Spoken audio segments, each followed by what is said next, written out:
Je suis le docteur Saliou Diouf, enseignant-chercheur à l'université Cheikh Anta Diop de Dakar, sur le point de départ à la retraite parce que je devrais partir depuis le 15 mars dernier. Maître de conférence titulaire, ex-directeur de l'enseignement technique du Sénégal, ex-directeur de la formation professionnelle et technique du Sénégal, inspecteur général de l'éducation et de la formation depuis 1986 et depuis 1995, coordonnateur du Collège des inspecteurs généraux de l'enseignement technique et de la formation professionnelle et technique du Sénégal. Voilà rapidement ramassé. J'ai commencé à enseigner depuis 1981 par le lycée Seydina Limamou Laye, puis à l'université Cheikh Anta Diop de Dakar et plus précisément à l'IUT qui était devenue l'ENSUT, puis l'École supérieure polytechnique de Dakar et parallèlement à l'ENSET, l'École normale supérieure d'enseignement technique et professionnel de l'université Cheikh Anta Diop de Dakar, où j'ai été pendant 10 ans directeur des études de l'École normale supérieure d'enseignement technique et professionnel NCTP, et pendant 6 ans, je viens de boucler donc 2 mandats, directeur même de l'École normale supérieure d'enseignement technique et professionnel qui m'a formé. Oui, difficile de donner une appréciation trop globale, mais je voudrais dire qu'il reste beaucoup à faire.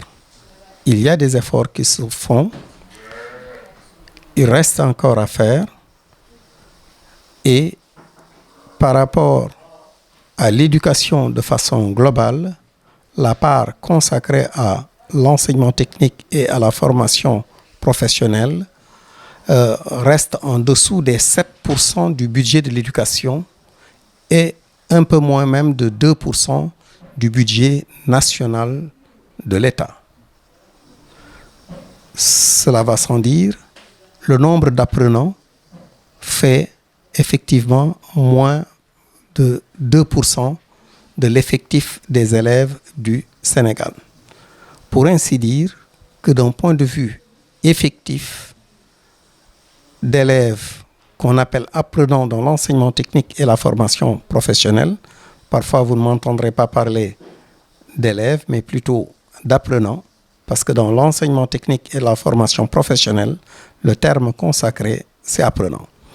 Donc, dans l'enseignement supérieur, comme dans l'enseignement secondaire et moyen, les effectifs sont relativement faibles. Et les budgets conséquents, bien sûr, sont faibles. Même si le nombre d'établissements est en train de croître, des efforts sont en train d'être faits, il reste encore beaucoup à faire. Et même en interne, il y a des réorientations à faire. Cela n'empêche que, comme je le disais tout à l'heure, que d'un point de vue de la pédagogie, des choix très forts ont été faits depuis la réforme de l'enseignement technique, où j'ai été président même du comité scientifique, président du comité scientifique. Des choix forts ont été faits, par exemple, l'approche par les compétences. On formait sur la base de contenu, mais sans se référer à des compétences à acquérir. Et ce qui est important, il ne s'agit pas de dire à quelqu'un quel diplôme vous avez, il s'agit plutôt de se référer aux compétences acquises par la personne pour qu'il puisse exercer un métier. Cela est un choix très fort au niveau de l'enseignement technique et de la formation professionnelle. Un choix très fort, sous-jacent, c'est le fait qu'on n'écrit plus des programmes pour le plaisir de les écrire entre enseignants, mais les programmes partent de l'expression de besoins de compétences du milieu professionnel, des entreprises qui disent que nous voulons tel profil de compétences pour tel diplôme, et partant de là, on écrit le programme depuis l'analyse de la situation de travail en passant par le référentiel métier, le référentiel compétences, le référentiel de certification et le référentiel de formation. Ce qui fait que le choix est très fort. Pourquoi? Parce qu'on écrit en fonction des besoins du milieu professionnel, ce qui évitera aux diplômés, à l'apprenant, aux qualifiés d'aller en chômage.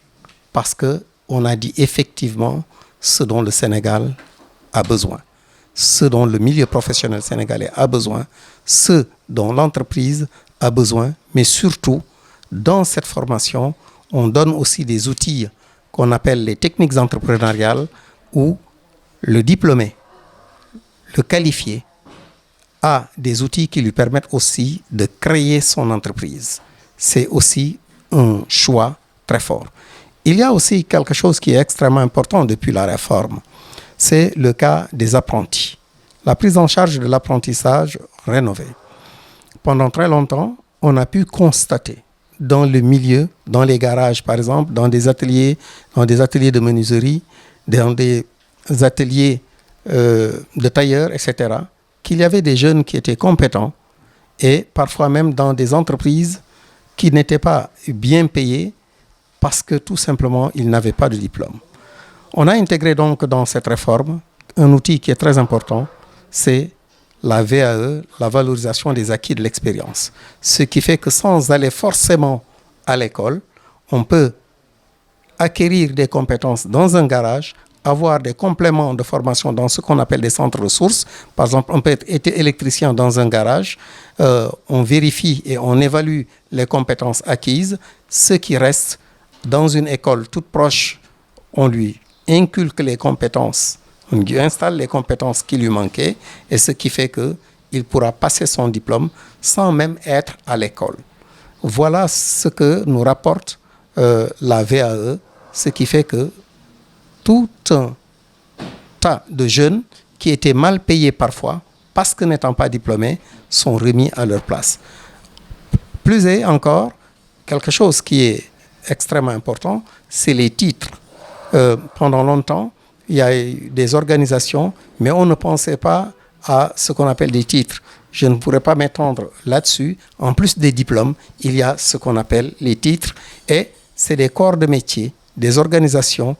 Par exemple, dans le domaine de l'agroalimentaire, les professionnels de l'agroalimentaire qui pourront vous reconnaître le titre de, et ainsi vous pouvez obtenir votre emploi et cela est certifié, ainsi de suite. Mais un aspect très fort aussi sur ces efforts, c'est l'ONFP qui existe pour accompagner les écoles de formation professionnelle. C'est le Fonds de financement de la formation professionnelle qui peut vous donner aussi des formations très courtes pour acquérir un titre ou acquérir un certificat de spécialité reconnu sur la base d'un programme reconnu par l'inspection générale, reconnu par les professionnels du métier, reconnu par le ministère.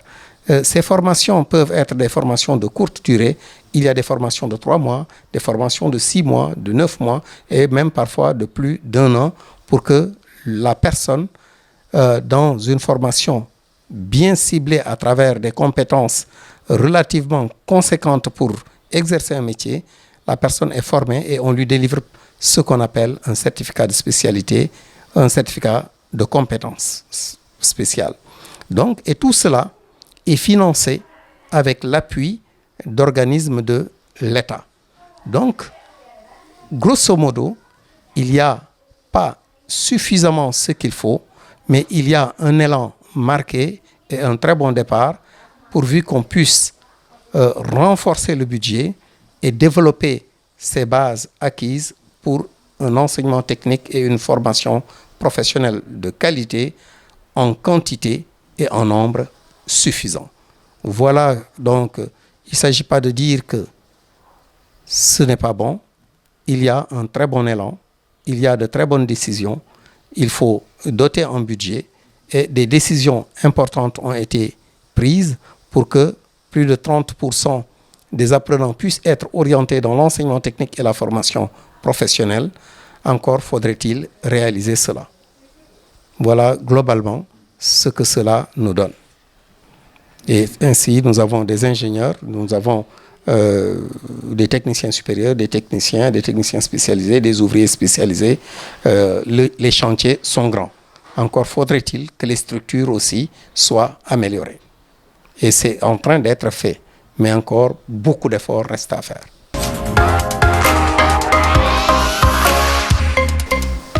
C'est comme si j'avais déjà répondu à cela. Donc, il faudrait développer l'enseignement technique depuis le bas âge, depuis l'élémentaire, en donnant les rudiments qui peuvent développer la dextérité, la capacité à manipuler depuis le préscolaire, l'élémentaire, etc. Et donc, donner vraiment de la valeur ajoutée à cet enseignement qui, pendant longtemps, a été le parent pauvre du système. Donc, le défi est clair et le développement de la technologie, des mathématiques et des sciences, ce qu'on appelle les STEM.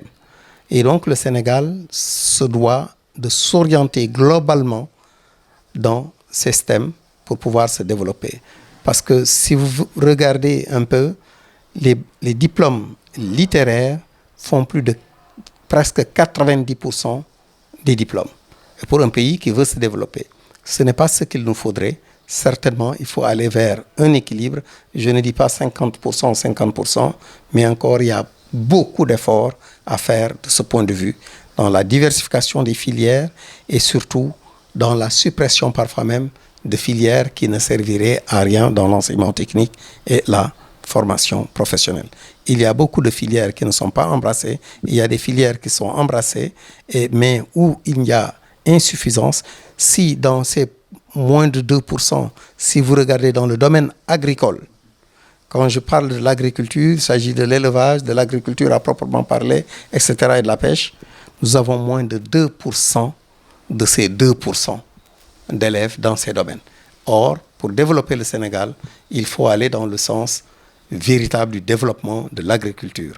Donc, quand je dis agriculture, y compris pêche, élevage, etc., etc., horticulture, ainsi de suite, et arboriculture. Voilà un peu des défis énormes et très, très attendus. C'est le développement vraiment de formation, ce qui est déjà décidé, d'identifier des formations qui sont encore à mener dans la stratégie de croissance accélérée et développer des formations dans ce domaine. Mais cela passe par des structures de formation bien appropriées dans chaque localité avec des formateurs compétents. Des formateurs qui ne seront pas seulement que des professeurs sortant des écoles de formation, mais aussi des professionnels qui viennent participer à la formation et aussi à l'élaboration des programmes et à la certification. Ce qui fait qu'au bout du compte, quand ce ne sont pas seulement les professeurs qui donnent le diplôme, et c'est aussi des professionnels qui les accompagnent et qui sont qualifiés et qui ont exercé le métier et qui ont fait leurs preuves, de ce fait, ce diplôme, le milieu professionnel ne pourra pas dire que celui-ci n'est pas compétent. Donc la logique voudrait qu'il puisse trouver un emploi ou créer un emploi de par les compétences acquises, à savoir les techniques entrepreneuriales. Voilà les grands défis du Sénégal. Donc augmenter largement l'effectif dans l'enseignement technique et la formation professionnelle et avoir suffisamment de formateurs issus des écoles de formation de formateurs et issus aussi du milieu professionnel et y aller dans le sens de collaborer de bout en bout dans la formation.